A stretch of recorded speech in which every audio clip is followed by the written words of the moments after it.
So Tony, I'm going to hand it over to you to talk about the Department of Treasury IRS Rule 385.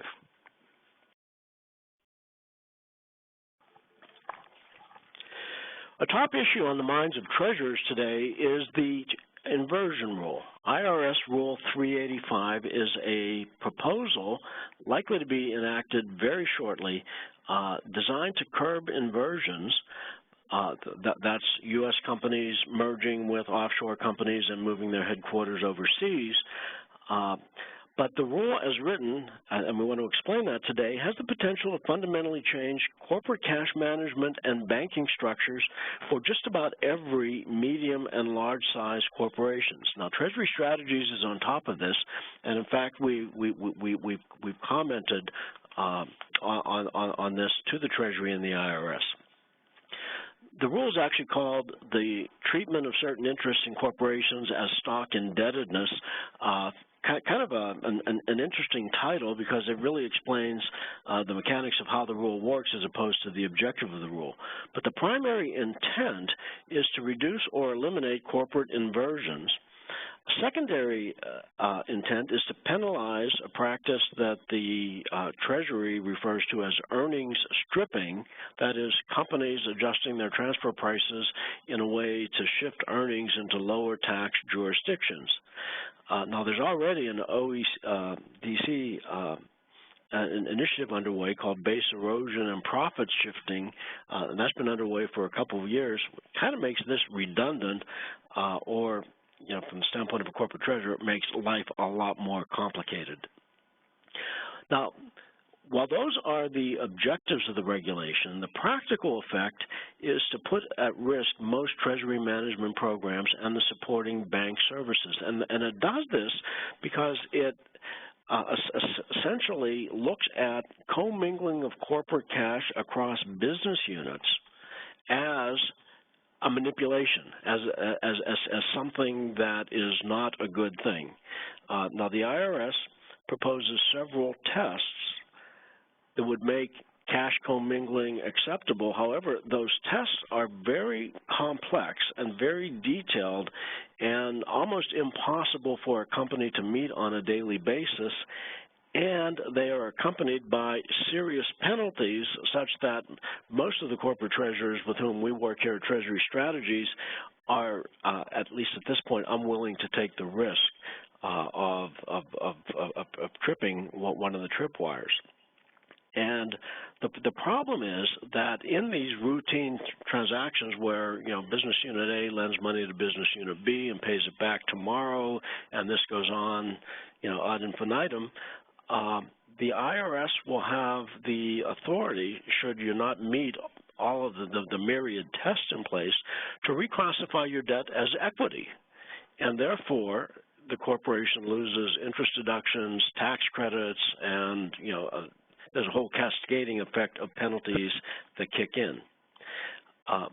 Many of our clients, and much of what you read indicates that this is really about cross-border transactions and moving monies across jurisdiction, but we will point out right in the preamble of the Act, we have this quote here at the bottom of the page: the proposed rules apply to purported indebtedness issued to certain related parties without regard to whether the parties are domestic or foreign.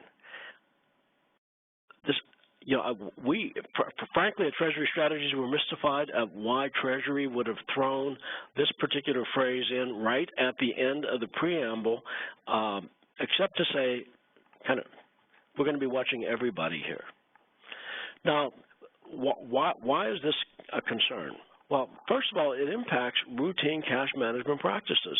Most banking structures and corporate cash concentration systems really, roll money up from subsidiary levels into a centralized cash pool. It may be within a country. It may be, across countries, in pooling structures.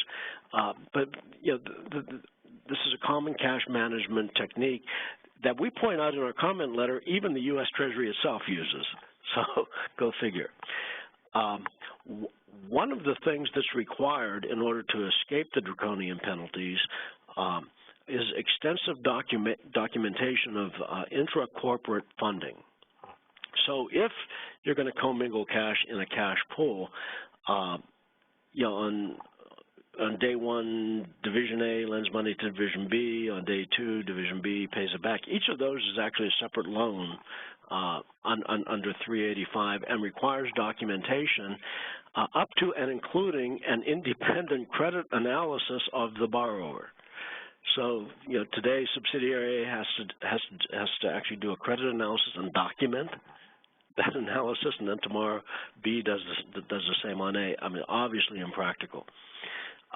There's a very low threshold here of only $50 million that will basically impact every company on this call today. What's really complicated here is that the 385 has a 3-year look back and look ahead, so that if any of the divisions or subsidiaries or countries involved in an intercompany lending or cash pooling scheme fall afoul of these rules, anytime 3 years prior to 3 years in the future, then today's transaction is deemed ineligible, and any other transactions of that business unit is disqualified from being in the cash pool. So any prior or subsequent transaction that any other business unit had with that business unit is now infected as well. So this cascades and basically infects the entire cash pool. And again, the penalties are the reclassification of debt into equity or even a hybrid at the discretion of Treasury. Now, as we commented to Treasury,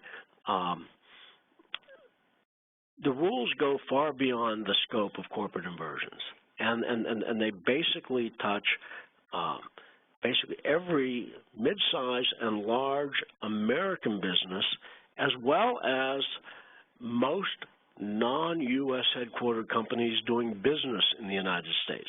So the reach is extremely broad, extremely far and wide, and this reduces, increases cost and reduces capital efficiency. There are impacts to both the banking system and to corporate treasury. Let's talk about the banking system first, because as we looked at the other comment letters submitted to Treasury, no one quite pointed this out. But as companies have to restructure their banking systems so that there is no more intercompany lending, what happens is what used to be a stable deposit at a bank, the corporate cash pool is kind of flat because all the debits and credits are netted inside the cash concentration structure. It now disaggregates a company's stable cash pool and breaks it up into many smaller and by definition more volatile cash pools. So what we have is a less stable funding source. At the same time, the Basel III is requiring banks to develop more stable funding sources. That's a huge complication.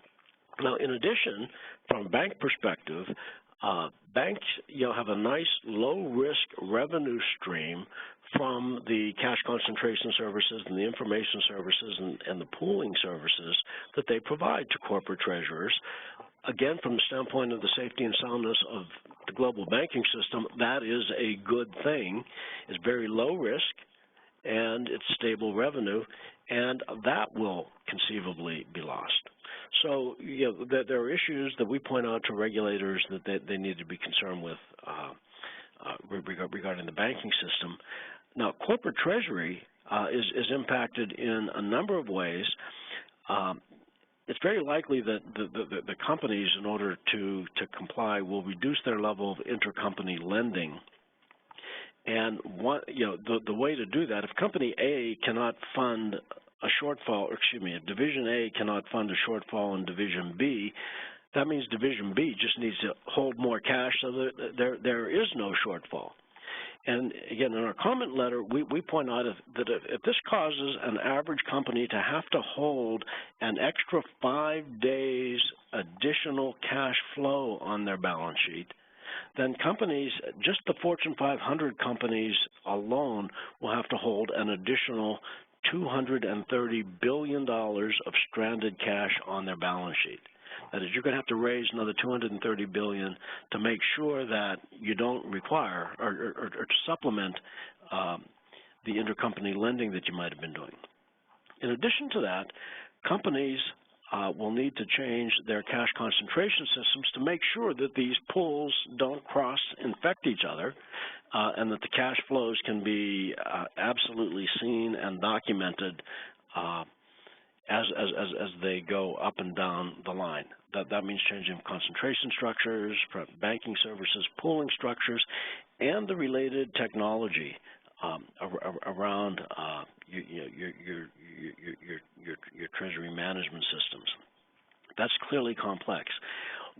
One of the things that leads us to believe that the U.S. Treasury is not taking the corporate community's concerns seriously is that in a side publication, the Treasury is required to do a cost-benefit analysis and determine what the cost to corporations will be to do all the things that we just talked about, and including all the tax opinions and accountants' opinions you're going to need in every country in which you do business.